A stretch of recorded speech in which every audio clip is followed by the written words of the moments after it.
चलिए हजारों साल पुराना इतिहास पढ़ते हैं। सम्राट शांतनु ने विवाह किया एक मछुआरे की पुत्री सत्यवती से। उनका बेटा ही राजा बने, इसलिए भीष्म ने विवाह न करके आजीवन संतानहीन रहने की भीष्म प्रतिज्ञा की। सत्यवती के बेटे बाद में क्षत्रिय बन गए, जिनके लिए भीष्म आजीवन अविवाहित रहे। क्या उनका शोषण होता होगा? महाभारत लिखने वाले वेद व्यास भी मछुआरे थे, पर महर्षि बन गए, गुरुकुल चलाते थे वो। विदुर, जिन्हें महापंडित कहा जाता है, वो एक दासी के पुत्र थे। हस्तिनापुर के महामंत्री बने।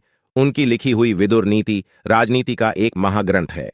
भीम ने वनवासी हिडिंबा से विवाह किया। श्री कृष्ण दूध का व्यवसाय करने वालों के परिवार से थे। उनके भाई बलराम खेती करते थे, हमेशा हल साथ रखते थे। यादव क्षत्रिय रहे हैं, कई प्रांतों पर शासन किया और श्री कृष्ण सबके पूजनीय हैं। गीता जैसा ग्रंथ विश्व को दिया।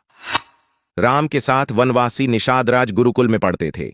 उनके पुत्र लवकुश महर्षि वाल्मीकि के गुरुकुल में पढ़े, जो वनवासी थे। तो ये हो गई वैदिक काल की बात। स्पष्ट है, कोई किसी का शोषण नहीं करता था, सबको शिक्षा का अधिकार था। कोई भी पद तक पहुंच सकता था अपनी योग्यता के अनुसार।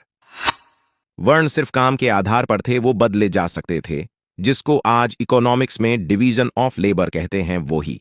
प्राचीन भारत की बात करें तो भारत के सबसे बड़े जनपद मगध पर जिस नंद वंश का राज रहा, वो जाति से नाई थे। नंद वंश की शुरुआत महापद्मनंद ने की थी, जो कि राजा नाई थे। बाद में वो राजा बन गए, फिर उनके बेटे भी, बाद में सभी क्षत्रिय ही कहलाए।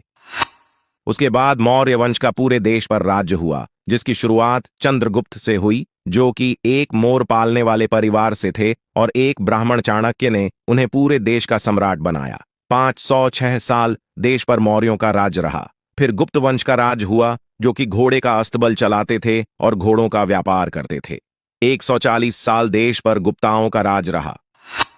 केवल पुष्यमित्र शुंग के 36 साल के राज्य को छोड़कर 92% समय प्राचीन काल में देश में शासन उन्हीं का रहा, जिन्हें आज दलित पिछड़ा कहते हैं। तो शोषण कहां से हो गया? यहां भी कोई शोषण वाली बात नहीं है।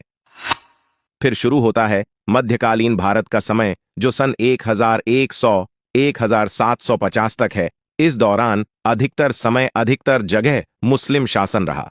अंत में मराठों का उदय हुआ। बाजीराव पेशवा, जो कि ब्राह्मण थे, ने गाय चराने वाले गायकवाड़ को गुजरात का राजा बनाया। चरवाहा जाति के होलकर को मालवा का राजा बनाया।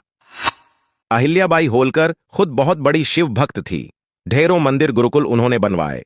मीराबाई, जो कि राजपूत थी, उनके गुरु एक चर्मकार रविदास थे, और रविदास के गुरु ब्राह्मण रामानंद थे। यहां भी शोषण वाली बात कहीं नहीं है। मुगल काल से देश में गंदगी शुरू हो गई, और यहां से पर्दा प्रथा, गुलाम प्रथा, बाल विवाह जैसी चीजें शुरू होती हैं। 1800-1947 तक अंग्रेजों के शासन रहा, और यहीं से जातिवाद शुरू हुआ, जो उन्होंने फूट डालो और राज करो की नीति के तहत किया। अंग्रेज अधिकारी निकोलस डार्क की किताब कास्ट ऑफ माइंड में मिल जाएगा कि कैसे अंग्रेजों ने जातिवाद, छुआछूत को बढ़ाया, और कैसे स्वार्थी भारतीय नेताओं ने अपने स्वार्थ में इसका राजनीतिकरण किया।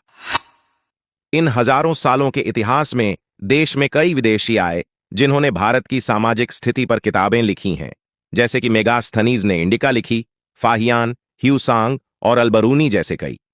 किसी ने भी नहीं लिखा कि यहां किसी का शोषण होता था। योगी आदित्यनाथ, जो ब्राह्मण नहीं हैं, गोरखपुर मंदिर के महंत हैं, पिछड़ी जाति की उमा भारतीय महामंडलेश्वर रही हैं। जन्म आधारित जातीय व्यवस्था हिंदुओं को कमजोर करने के लिए लाई गई थी। इसलिए भारतीय होने पर गर्व करें और घृणा, द्वेष और भेदभाव के षड्यंत्रों से खुद भी बचें और औरों को भी बचाएं।